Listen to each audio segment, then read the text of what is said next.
DJ PK, and we're joined by Riley Jensen, college football expert, and he works in sports performance, mental health, the mental approach to sports. The psychology of it all is so fascinating. Riley, good morning.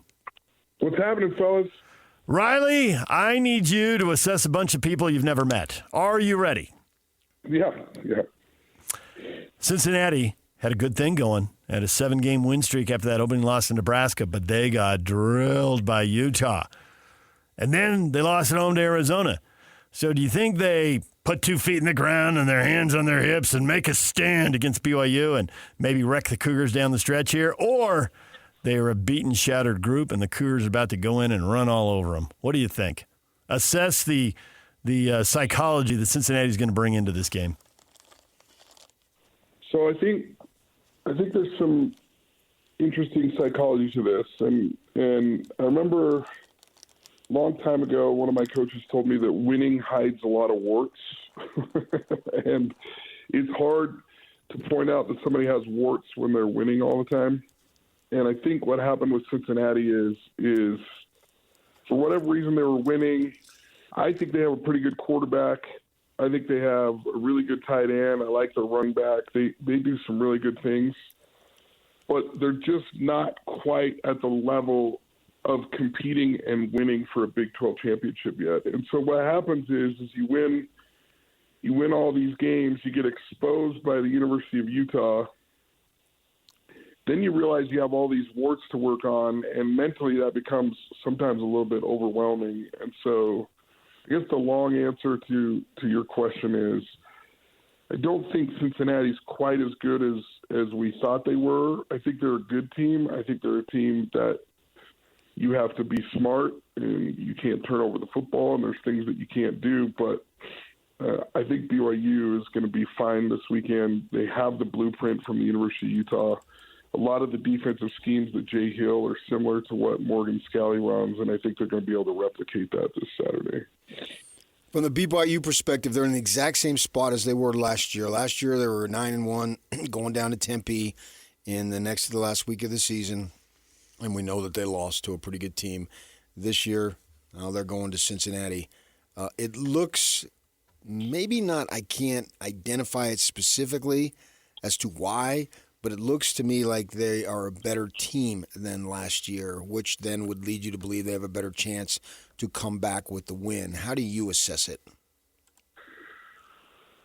Well, I think the hard part about going 9-1 at this, point of the year is that everybody's talking about can you make it to the conference championship game instead of talking about, the Cincinnati game.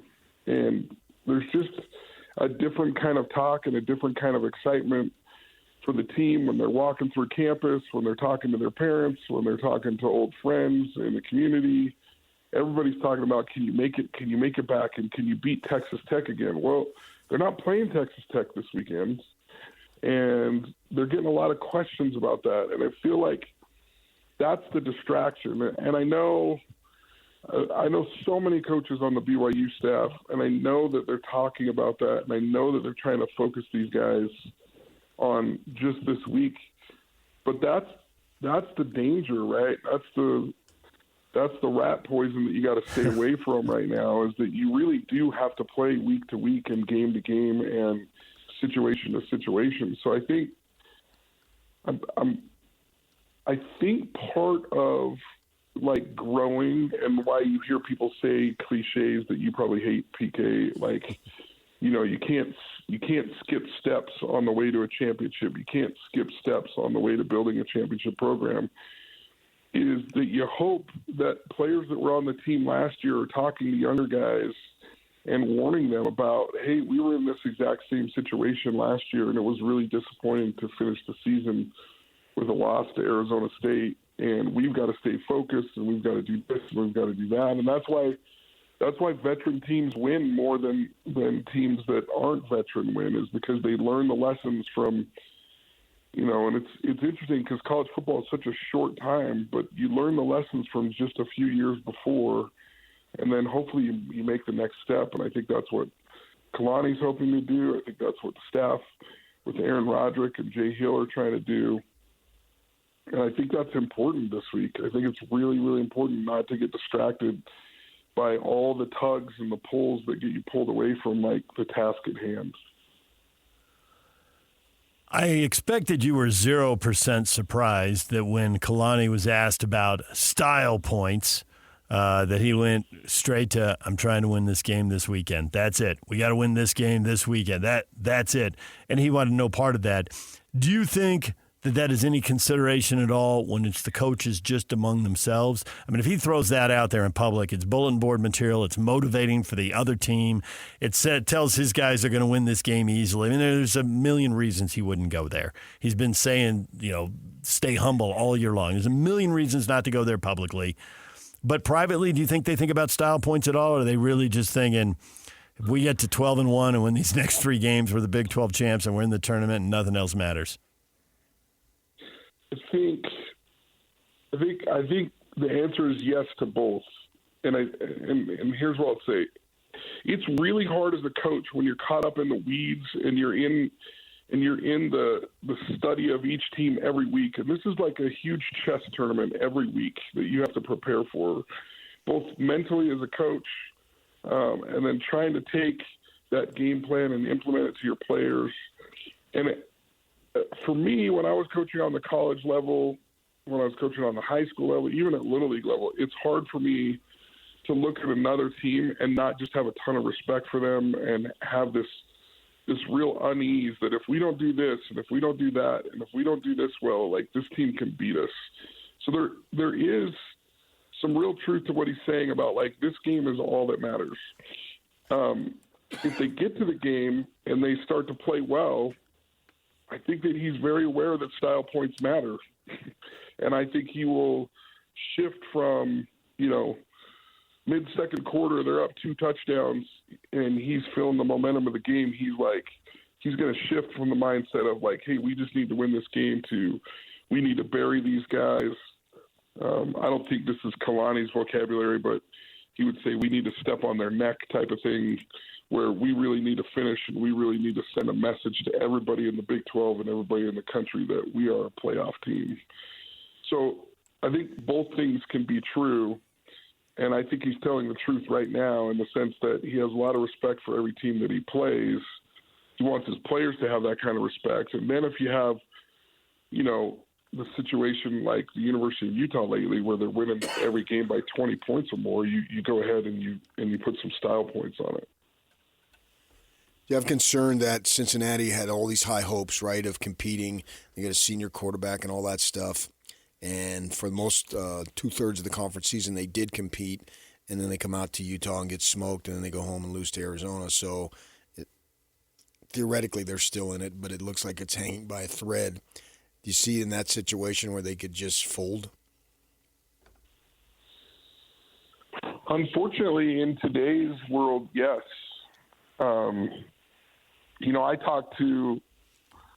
I talked to maybe, I want to say this like 5 or 6 years ago, I was talking to a player that played for a major program in the country.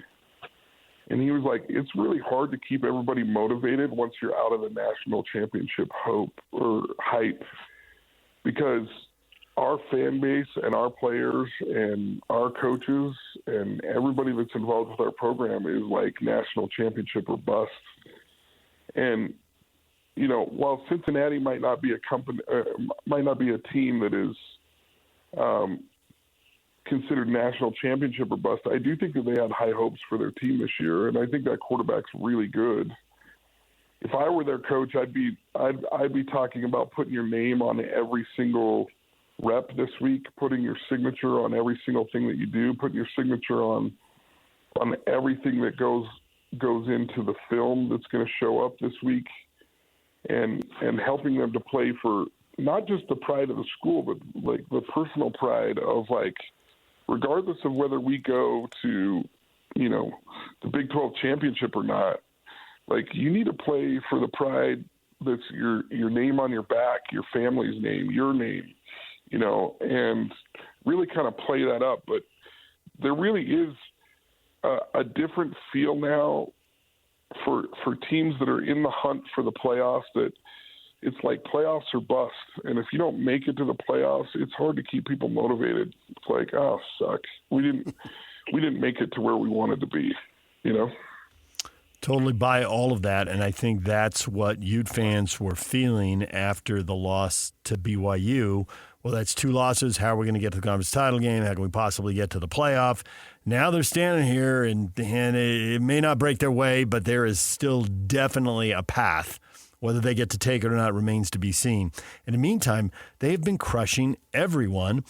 I think all of us expect them to crush Kansas State this weekend, which seems crazy because we've all seen 5-5 teams beat 8-2 teams, but you don't really have any thought that's going to happen, do you? You expect Utah to win big again? No, I don't think anybody wants to play Utah right now. I don't think BYU wants to play Utah right now. I think that the University of Utah, if they just have settled into who they are, I feel like they have a real identity defensively and offensively right now. And I mean, my gosh, they are a really good football team right now. I don't see anybody on the schedule, you know, for the rest of the year that's going to give them any problems.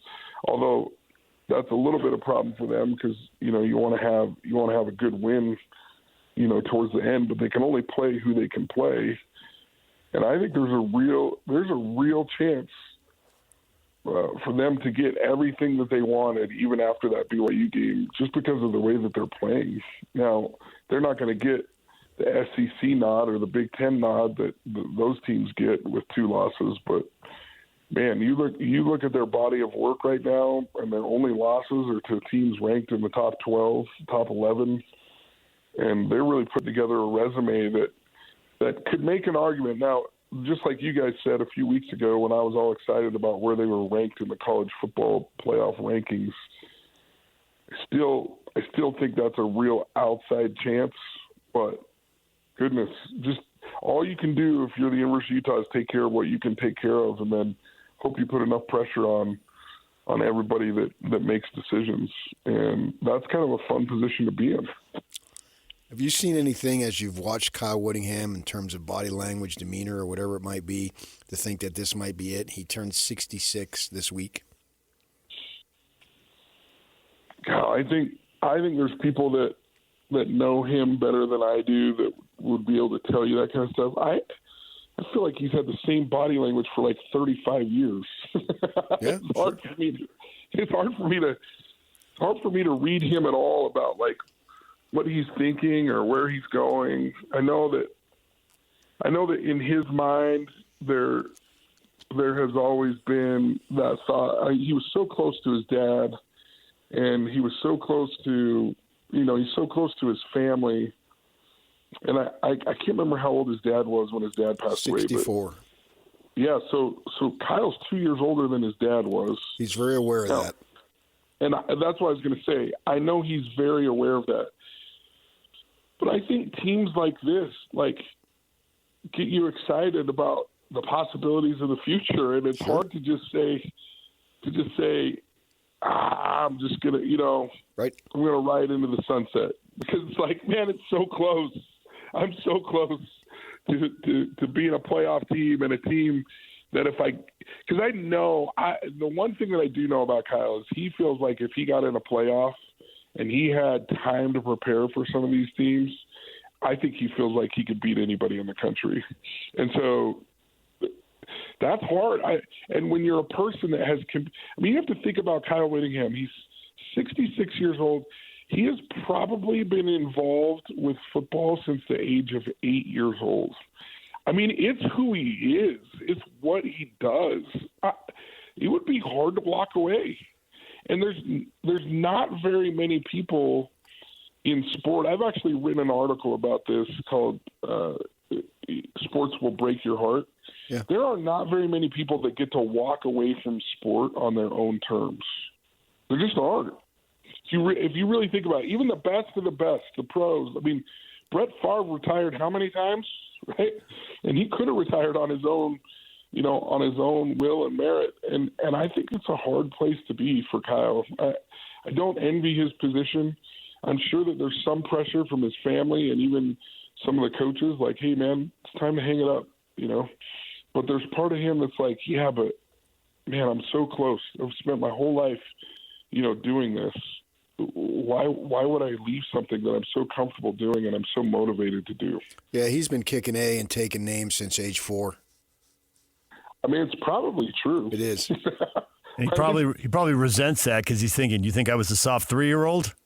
What do you mean, Kinahan?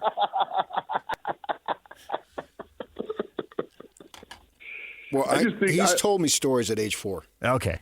You just haven't heard the stories at age 3. I have not. There was probably a neighbor kid, and someone tried to take a popsicle away on a summer day, and he laid down the law. See, we got into an argument about age 4.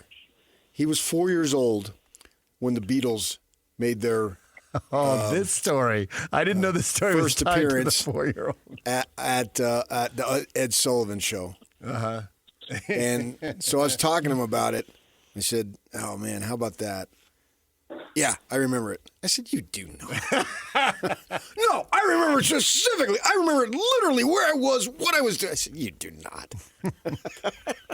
4 years old is a pretty early memory. There's only like a few memories, right? From 4 years old. I know, but he acts like he could paint the picture as if he was in the front row at the Ed Sullivan Theater, which wasn't called the Ed Sullivan Theater at the time, but it is now. No, he actually believes he's got vivid memories of when they took the stage. I'm not going to argue with him. You argued with him? Why did you argue with him? Because it's fun. It's what we do. It's what you do. He likes a few of them. Riley, we appreciate it as always. You're the man. We'll talk to you again next week. Enjoy the games. Love you guys. We'll talk soon. Next, Justin Williams, senior college football writer for The Athletic. What does he think of the Cincinnati Bearcats and their ability to beat BYU? We'll talk with him next. It's game week for the Utes, and the KSL Sports Zone is getting you ready for kickoff. After a blowout victory on the road against Baylor, Kyle Whittingham and the Utes return to the Hill for a showdown against Kansas State in the final home game of the season. Listen all week long for the best coverage of Utah football. Then, catch College Football Saturday game day at 10 a.m. with the postgame show immediately following the game on KSLSports.com. Let's go then. Let's go, baby. Your home for the best coverage of Utah football is live on air, online, and on the KSL Sports app. This is 97.5, the KSL Sports Zone. Jazz just lost to the Lakers last night. They'll give it a shot at home. See if they can defend any better. 140 PK. You could just feel the loss coming, the way the Lakers were scoring, the way they were getting in the paint. Doncic was feeling it. LeBron was passing it. Reeves still had it going on. Were you sitting there at halftime thinking the Jazz might do this? Yeah. They did have the lead. Yeah. Yeah. I did. Yeah. I was not. Look at me, more negative than you again. I mean, they were up. One of the mysteries of the Shooting show. the ball well, playing well, coming off a very thrilling victory. Yeah, I thought they had a shot. They'll try again at home, where they are obviously a much stronger team so far. All right, DJ and PK, it is time to talk college football with Justin Williams, senior college football writer for The Athletic. Justin, good morning. Hey, guys. How are you? Good. Justin, you have some experience with the Bearcats, am I correct? Yeah, I was on I live here in Cincinnati. I was on the beat for about 5 years during the Luke Fickell years. So as a senior college football writer, you are now responsible for much more than the Bearcats. But I'm wondering, you're still there. You still know people. You still have some idea what's going on here. Is this a team that is ready to make a stand, and this is the exact wrong time to play them because after 2 losses, they're going to turn this thing around? Or is this a beaten-up, broken team, and BYU is going to come in here and get it done, and there's no doubt in your mind? And then there's everything in between those two things. Where are you right now as you look at this game? Yeah, I was going to say this is the cop-out answer, but I think we're going to find out Saturday night, right? Like, that was, a very it's been a great season for Cincinnati overall. If you look at the strides they've made in year 3 under Satterfield, they're going to go to a bowl game. But what a disappointing, disheartening loss that was for them last week at home against Arizona, because just like, BYU, Cincinnati was in position to control its own destiny in the Big 12. And this is still a huge game. Cincinnati technically still has a path to the Big 12 championship game. They can definitely, play spoiler and kind of introduce some chaos if they can get a win on senior night against BYU. But, this could have been a huge matchup against two teams with one loss. Almost kind of a game that if you win, it seems like you're going to get into the conference championship game in the Big 12. And so in that standpoint, it's a little bit disappointing. 2 losses in a row for Cincinnati. I'm curious to see how they come out early in this game against BYU. Are they going to kind of be that team that is just, raring to go and wants to make up for the past 2 weeks? Or is this kind of that late season slide where, man, they had a lot of momentum and now it's just slipped away? I actually think we're going to find out pretty early in that first quarter on Saturday night. We saw, particularly if you look at like Pro Football Focus and the grades and all that stuff from the secondary standpoint, that it wasn't very good. And I believe Fafita's a good quarterback, and so he has the capability of to do things. What do you think that the defense, particularly in the throw defense, pass defense, will be able to do against BYU? Yeah, it's probably the weak point for the whole team this season, Cincinnati. And honestly, it's actually improved from last year. They were even worse last year in the secondary. They went out and added some players in the portal and got some pieces, and they have gotten better against the pass. But it's not this team's strong suit. They have not taken the ball away. Kind of their best part of their defense is up front in that front seven. They have some good linebackers, a couple good defensive linemen. And so when you get against teams that especially have a mobile quarterback like Fafita, but can also kind of push the ball down the field, that's, at times where we've seen them struggle a little bit. And, the biggest thing is this team has really leaned on its offense.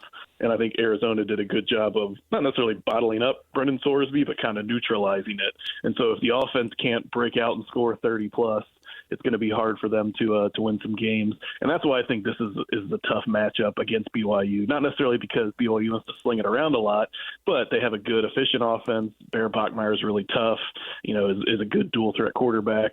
And then I just think defensively they've been pretty tough. And if you can't go out there and score 32 to 40 points, as the Bearcats have shown this year, they've made it kind of tough to win games. Sorsby was brilliant through 5 games. Now, in the last 5, he's had 300, 200 yards. One time he did eclipse 200 yards was Oklahoma State, who's terrible. Another time was Utah, where there was a lot of garbage time to pile up some yardage in that game. Is this on the O-line? Is this on him? Is this him being beat up? What has happened? Because clearly the production, or maybe it's just being scouted over the course of the year. There's probably more than one factor. What are they, and how would you rank them? That last part you said, I do think is interesting in terms of being scouted and also just some of these matchups. This team, Sorsby especially, has really played well against zone coverage, and they've gone against some man-heavy teams the past few weeks. And I think you're starting to see teams play man more against Cincinnati, man coverage, as the year has gone on, because that's just not – it's not Sorsby's, stronger point in terms of zone versus man, but it's also – in terms of receivers getting open. They've had a couple guys banged up. Caleb Goody, who's their second leading receiver, was hurt last week. They're hoping to get him back this week. Evan Pryor, their leading rusher, has been out the past couple games. He's kind of a home run hitter, and they could use him in the pass game. They're hoping he can play this week too.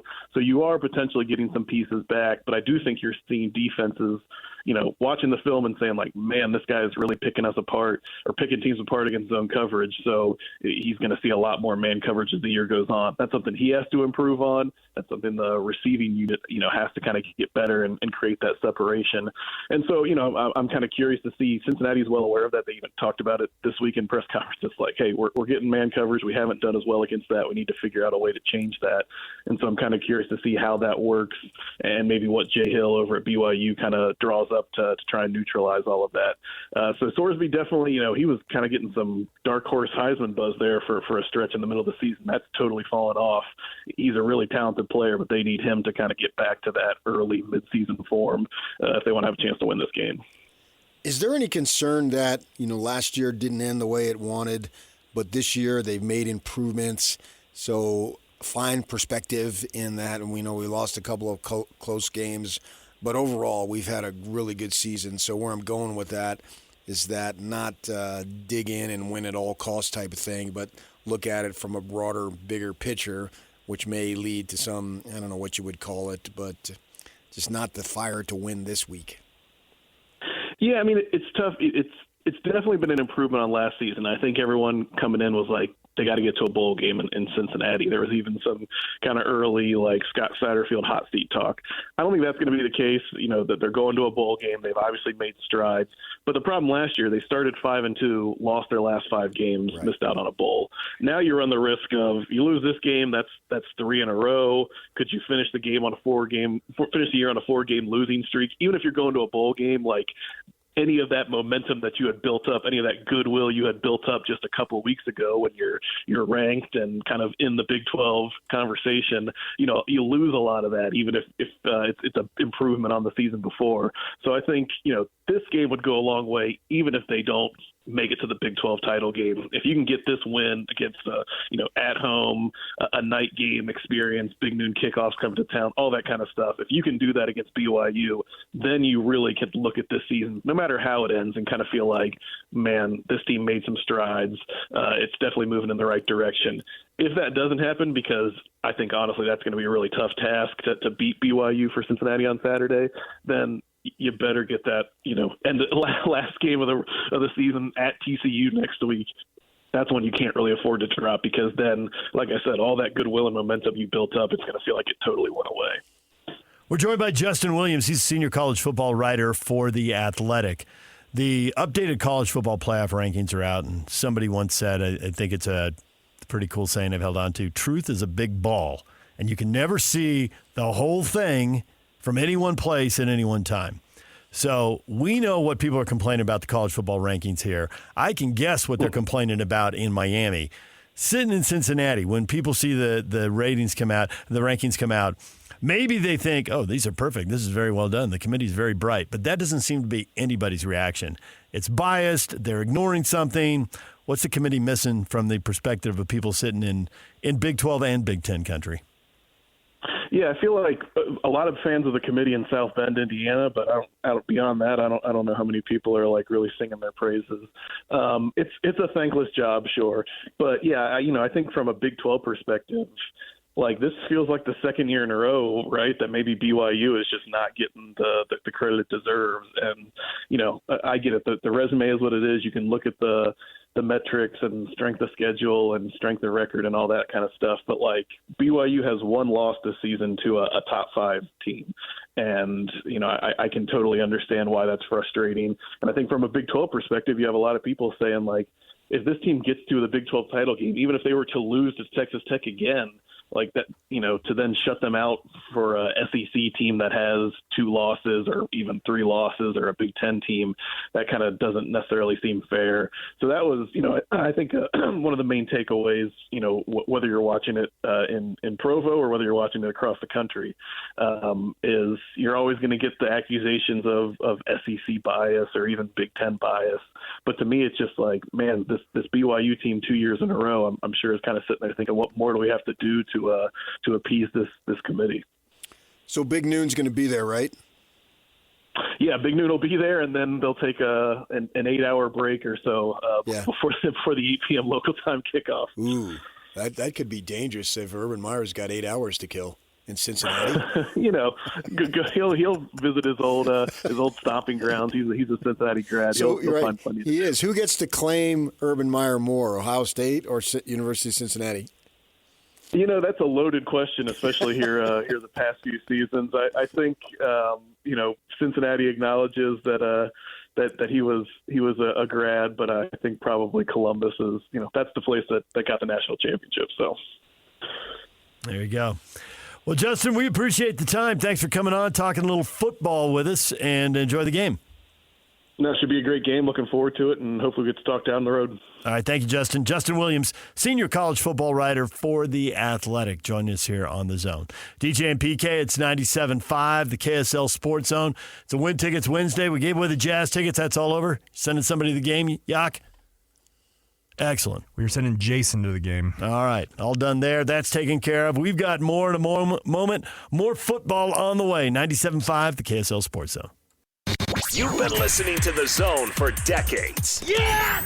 But now you can watch the guys break down your favorite teams. Some viewers may find the following video disturbing. Viewer discretion is advised. Catch the video stream of DJ and PK, Jake and Ben, Hanson, Scotty, and JJ and Alex right now at KSLSports.com or by searching KSL Sports on YouTube. Utah's best sports radio is on air, online, and on the KSL Sports app. This is 97.5, the KSL Sports Zone.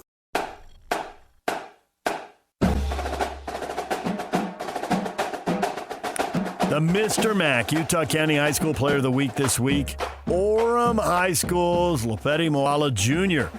He had 8 tackles, 3 tackles for a loss, 1.5 sacks, and he caught a touchdown pass as Orem beat West 34-7 in the state semifinals. Don't miss KSL Sports coverage of the Utah High School Activities Association's state championship tripleheader at Rice-Eccles Stadium. Thursday, it starts at 10 a.m. on KSLSports.com, the KSL Sports app, or here on the KSL Sports Zone. The Utah County Player of the Week Award, proudly presented by Mr. Mac. No one buys, no one sells, no one cares the way they do. Absolutely no one. No friggin' way. Right? There it is. Talk about care. I mean, he did define care. I mean, maron. Maron. Got a question up on our Facebook page. And this is intriguing. I don't know that it'll happen. I guess it's impossible to know now, but it's intriguing to think about. ESPN's mock draft has the Jazz taking Cameron Boozer, the son of Carlos Boozer. Who wouldn't sign off on that right now? As the son of Carlos Boozer, would he love to play for the Jazz? I think he would. 22 points, 10 boards, 4 assists. Off to a good start through 4 games. Now, I've watched this young man play many times, including last night. Mm-hmm. They were playing, Kansas. And, yes, I would take him because it's sort of like a little bit of, let's make a deal. You got something, I'm door number 1. Do you want to go to door number 2 or door number 3 or whatever it might be? That show is still running all these years later. And so you got something good. I would take it. As opposed to what would the option be? Let's assume he's behind door number 1. But the Bonza. Oh, okay. Yeah. I mean, you look at the 2, and the kid from Kansas who's out right now, with a hammy or something, is not playing. But we'll see DeBonza here Friday afternoon across the street against Wisconsin. Yeah, I'm going to go to that game. And Boozer is like his father in terms of a very effective player, but not with a ton of just raw athletic ability, like Ace Bailey or DeBonza. DeBonza has where the that. Athleticism, you don't even have to know anything about the sport. You're like, that's amazing. Yeah. Right. I mean, long, sleek, agile, all that stuff. DeBonza has that. Doesn't necessarily mean you're a better player, but I think right now, for what it's worth, and I am not an NBA talent scout evaluator, but I watch these freaking games and I talk to people. I think DeBonza, which is why he's right now expected to go higher. Well, yeah, and when a door number 1, 2, 3, I wasn't even considering DeBonza because this is with the 3rd pick, and I assumed DeBonza's off the board. So it never occurred to me DeBonza was right, but option. who knows where they're going to be drafted? Right, we don't. So that's the whole point. Right now, we have comments about that. No, it is. It is no question he's better, but you're talking about losing games, getting lottery results. I'm saying, would you rather take this player over that player? It is, would you rather roll the dice to see if you can get higher in the lottery? That's where the let's make a deal analogy comes in. Yeah. But to me, Boozer is a very effective player. He knows how to play. His dad is right there. He was there again last night. I'm sure he's helped him prepare for what is ahead, what's going to be ahead, all those types of things. It looks like he's a very active father in the young man's life. He has another twin on the team who has a shot to play in the NBA. But right now, it looks like Cameron is a better player and is going to go high. I'm saying I would take him, no questions asked, rather than trying to risk getting a higher pick. If I got Boozer, if I'm the Jazz, if I'm Austin Ainge, and I got Cameron Boozer in there, great. If I got A.J. DeBonza, break out to Champagne. Yeah. Because he's more athletic and can do different things that I don't think Boozer can do, but that takes away from nothing for what Boozer is able to do. Because when you think about it, was Karl Malone super athletic? Yeah. Was Magic Johnson? So there's ways to be There's ways to be effective. a really good player. Yeah, without being the high flyer. It's just that A.J. DeBonza is blessed with more athletic ability overall, and you can see it when you watch them play. I believe that Mark speaks for a lot of people when he says the Jazz picking third. We all know that's not how the lottery works. I took this when I saw you posted this.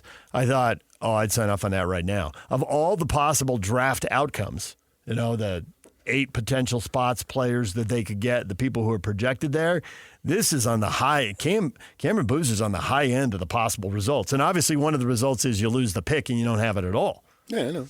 But so this was the first I wouldn't complain. Draft I saw from ESPN. Sure. No. So my answer is, who wouldn't sign off on that right now? I would. I wouldn't be complaining about that. That's on the high end of the possible. Oh, I don't think there's any outcomes. question because you look at the Jazz. Got to be careful here because they're as much as they want to do away with tanking. There are teams that are way worse than last year, and Brooklyn perpetually sucks. Washington perpetually sucks. And now you got Indiana sitting there at 1-13.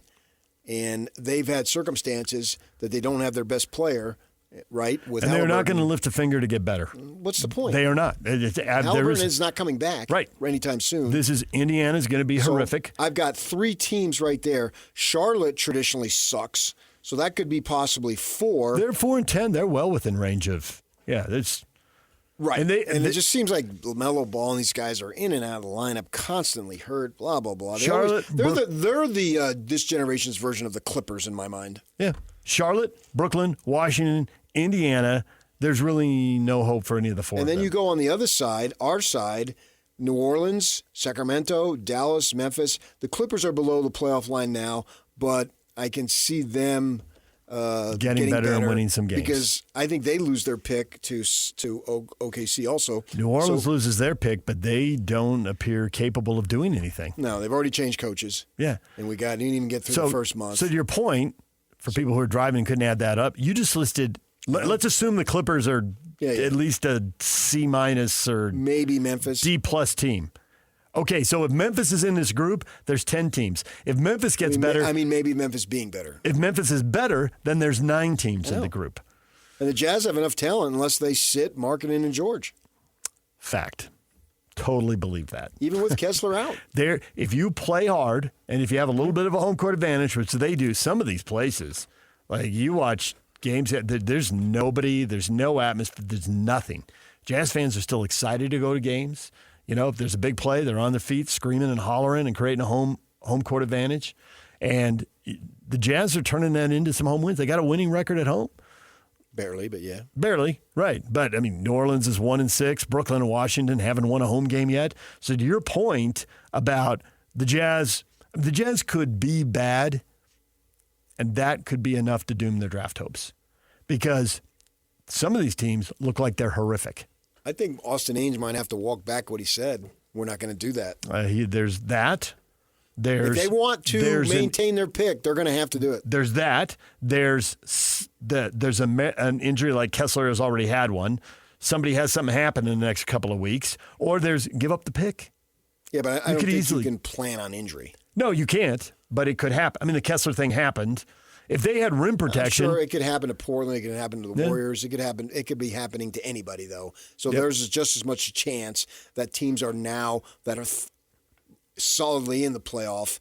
If Devin Booker goes down for Phoenix, then Phoenix could. Or Doncic goes down for the Lakers. You can go on and on. So that chance of happening is equal. So I wouldn't bring that up because you don't know. But right now, you can't put any limitations on Keontae George because right now he looks like he can be a valuable player beyond some dude who's the 8th man. And do you think that the Jazz, as currently constituted, if there's no monkeying around with playing time, win 25 games? Yes, because the other teams just really suck. And if they win 25 games, I think a bunch of these 9 teams, they are not getting to 25. That's 10 more than they won last year. Yeah, and a bunch of these teams aren't getting to 25. I mean, it would be bleeping bleep bleep if they didn't. Nice. We're done with the masterpieces of bleep bleep. Well done. Well played. DJ PK, it's 97.5, the KSL Sports Zone.